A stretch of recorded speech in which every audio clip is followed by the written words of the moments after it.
Bienvenue à tous, merci beaucoup d'être ici. Si vous êtes nouveau, prenez 1 minute maintenant pour vous abonner et suivre mon travail sur worldaffairsandcontext.com. Le lien se trouve dans la description ci-dessous. J'aimerais vous y voir. L'Union européenne abandonne le mur commercial avec la Chine, croyez-le ou non. Dans un mouvement assez inattendu, après avoir passé plusieurs années à essayer de se découpler de la Chine, l'UMML est maintenant en voie de faire un premier pas pour tester les eaux et voir si des liens plus étroits pourraient être une possibilité.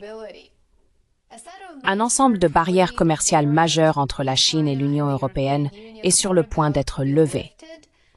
Cela a été révélé cette semaine. Apparemment, des responsables de la Chine et de l'Union européenne peaufinent maintenant le nouvel accord. Apparemment, c'est la dernière étape. Et ils devraient faire une annonce bientôt.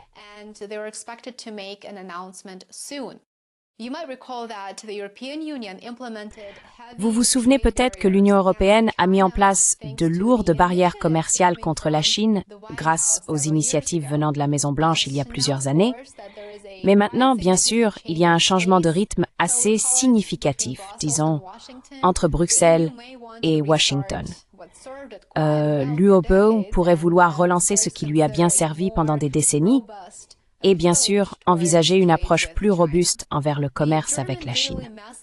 Le quotidien allemand Süddeutsche Zeitung a été le premier à publier cette nouvelle et plus tard, la nouvelle a été confirmée par le bureau de la présidente du Parlement européen, Roberta Metsola.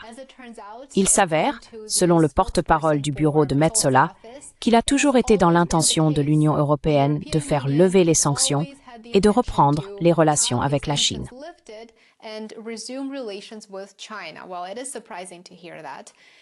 Eh bien, c'est surprenant d'entendre cela. Après des années de relations glaciales et de sanctions mises en place pour riposter, l'Union européenne et la Chine sont-elles enfin prêtes à tourner la page? Alors que les canaux diplomatiques semblent s'intensifier et que ces déclarations publiques suggèrent des progrès et paraissent très prometteuses, la scène pourrait être prête pour un changement majeur dans les relations UE-Chine. Comment la confrontation UE-Chine a-t-elle commencé en premier lieu? C'est important. Le contexte est important. Les retombées ont en fait commencé il n'y a pas si longtemps, en 2021. L'UE a sanctionné plusieurs responsables chinois pour des violations présumées des droits de l'homme où des rapports publiés par des sources occidentales ont pointé des détentions massives et du travail forcé impliquant des minorités.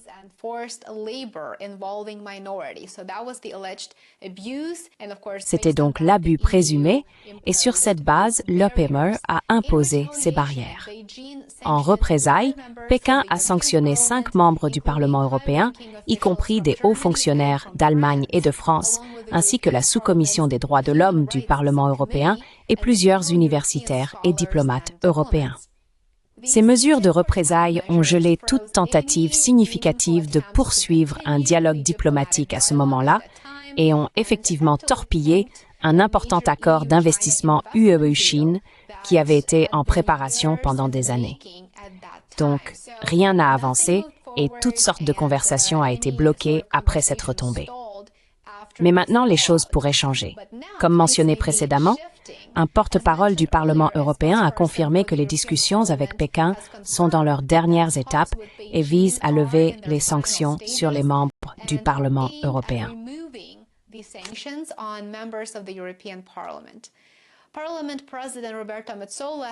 La présidente du Parlement, Roberta Metsola, aurait rencontré à plusieurs reprises l'ambassadeur de Chine à Bruxelles et les deux parties ont fait un effort pour réparer leurs relations.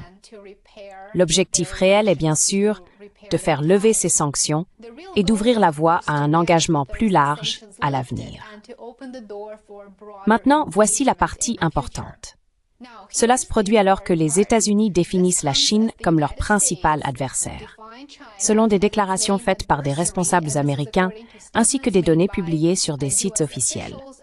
Et bien sûr, l'UE rétablit ses liens avec Pékin juste au moment où la Maison-Blanche a commencé à mener la guerre commerciale la plus agressive contre la Chine.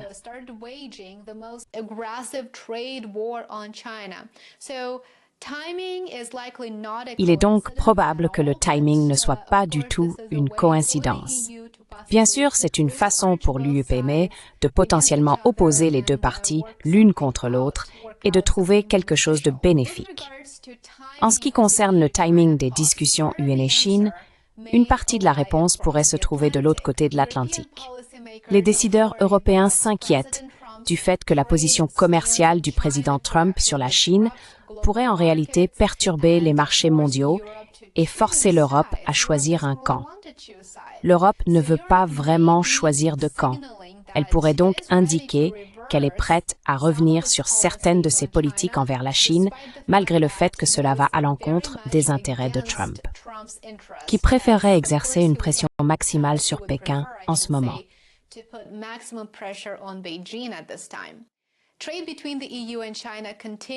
Le commerce entre l'UEMOM et la Chine a continué à hauteur de milliards de dollars en 2024.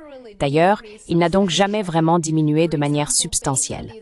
Par exemple, selon ces rapports de l'UEBE, l'UEBE a exporté des biens d'une valeur de 213 milliards d'euros vers la Chine et a ensuite importé des biens d'une valeur de près de 518 milliards d'euros, ce qui a entraîné un déficit commercial d'environ 300 milliards d'euros. La Chine était le plus grand partenaire commercial de l'UEBE pour les importations, représentant 21% de toutes les importations extra-UPE, et le troisième plus grand partenaire pour les exportations, représentant 8% de toutes les exportations de l'UPE. Il est donc clair que les relations avec la Chine sont cruciales pour l'Union européenne. À ce stade, il y a plus de questions que de réponses.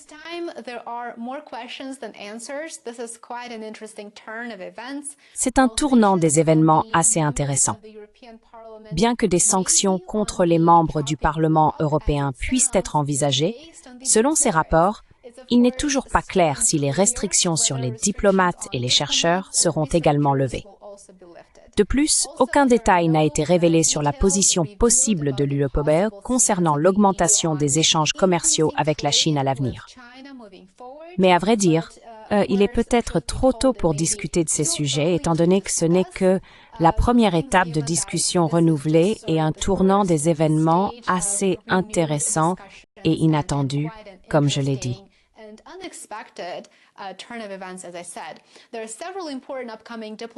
Il y a plusieurs événements diplomatiques importants à venir qui devraient révéler où les deux parties se dirigent à partir de maintenant et s'il y aura un succès notable ou une promesse quelconque.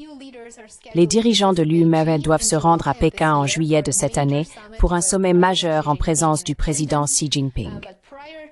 Mais avant cela, le ministre des Affaires étrangères chinois Wang Yi devrait arriver à Bruxelles pour un dialogue politique avec la diplomate de l'UEBE, Kaja Kallas, entre autres.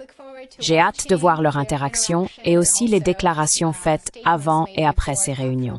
C'est un signe très prometteur. C'est une bonne nouvelle à mon avis, car renforcer les liens commerciaux et aussi lever les sanctions.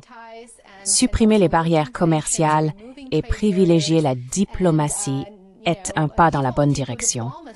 Nous avons besoin de tout ce qui soutient les initiatives de construction de la paix et ouvre des lignes de communication.